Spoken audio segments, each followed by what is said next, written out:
متعدد آیات مبارکہ میں انبیاء علیہم الصلاۃ والسلام کی دعاؤں کا ذکر فرمایا ہے، جن کو آسانی کے لیے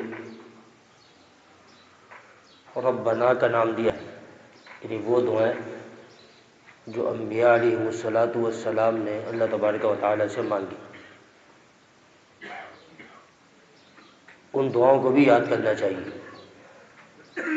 بڑے ہی مبارک کلمات ہیں اور بڑے ہی عجیب انداز میں انبیاء علیہم الصلاۃ والسلام نے اللہ تبارک و تعالیٰ کے حضور گریہ وزاری کی ہے۔ بالکل آسان ہے۔ ایک انسان کو جو مشکلات درپیش ہوتی ہیں، جو تکالیف درپیش ہوتی ہیں، وہ ساری ان دعاؤں میں ہیں۔ ان دعاؤں کو یاد بھی کیا جائے، ان کو پڑھا بھی جائے، سمجھا بھی جائے اور ان کو عمل میں بھی لایا جائے۔ ایوب علیہ الصلاۃ والسلام بیمار ہوئے، دعا کرنے لگے، ربی انی مسنی الضر وانت ارحم الراحمین، یہ اللہ مجھے تکلیف پہنچی ہے، آپ تو رحم کرنے والے ہیں، سب سے زیادہ رحم کرنے والے ہیں۔ یونس علیہ الصلاۃ والسلام مچھلی کے پیٹ میں گئے، دعا کرنے لگے، لا الہ الا انت سبحانک انی کنت من الظالمین۔ آدم علیہ نبی علیہ الصلاۃ والسلام جنت سے زمین پر اتارے گئے، دعا کرنے لگے، ربنا ظلمنا انفسنا وان لم تغفر لنا وترحمنا لنکونن من الخاسرین۔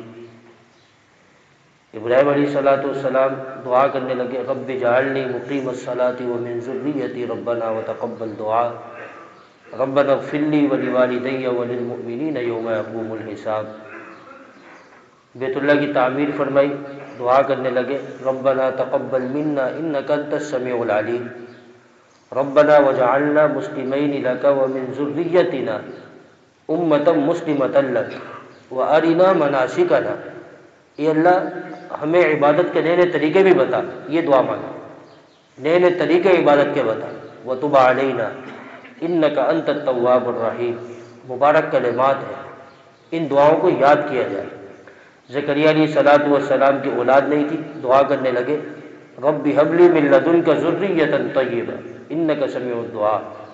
اللہ تبارک و تعالیٰ نے بے اسباب بڑھاپے کی حالت ہے اور زوجہ وہ بانجھ ہے، اللہ تبارک و تعالیٰ نے یحییٰ علی نبینا علیہ الصلاۃ والسلام کی صورت میں بیٹا عطا فرمایا۔ فنادته الملائکۃ وهو قائم یصلی فی المحراب ان اللہ یبشرک بیحییٰ۔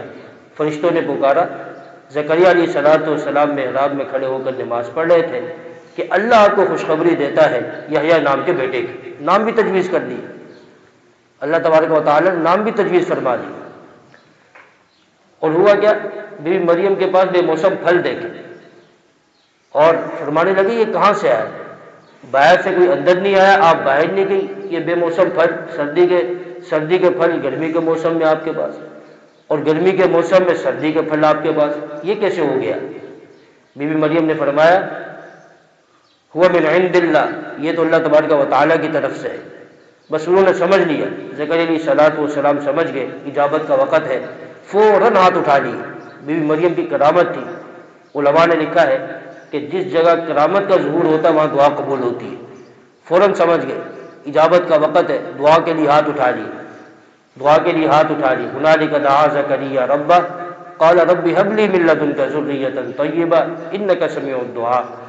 وہ لوگ جن کے ہاں اولاد نہیں ہے، اس دعا کو کثرت سے پڑھا گیا، اللہ تبارک و تعالیٰ ان کو نیک اولاد نصیب فرمائے گا، کثرت سے پڑھا گیا، رب هب لي من لدنك ذریۃ طیبہ انک سمیع الدعاء، رب هب لي من لدنك ذریۃ طیبہ انک سمیع الدعاء۔ مجربات میں سے ہے، علماء نے لکھا ہے کہ جن کے اولاد نہیں ہے اس دعا کو کثرت سے پڑھے، اللہ تبارک و تعالی اولاد کی نعمت سے مالا مال فرماتے ہیں۔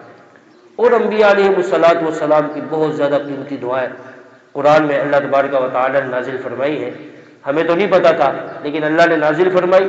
کتنے انبیاء گزرے، قیمتی دعائیں ہیں، قیمتی الفاظ ہیں، ان دعاؤں کو پڑھا جائے، سمجھا جائے، اور آسان ہے، ایک ایک لائن کی دعائیں، ایک ڈیڑھ لائن کی دعائیں، آدھی لائن کی دعائیں، ان کو پڑھا جائے اور ان کو اللہ تبارک و تعالیٰ سے مانگا جائے۔ گھنٹہ گزر جائے گا، آدھا گھنٹہ گزر جائے گا، اس کے علاوہ احادیث مبارکہ میں نبی علیہ الصلوۃ والسلام نے جو دعائیں اللہ تبارک و تعالیٰ سے مانگی، ان دعاؤں کو پڑھا جائے، سمجھا جائے اور ان دعاؤں کو اللہ تبارک و تعالیٰ سے مانگا جائے۔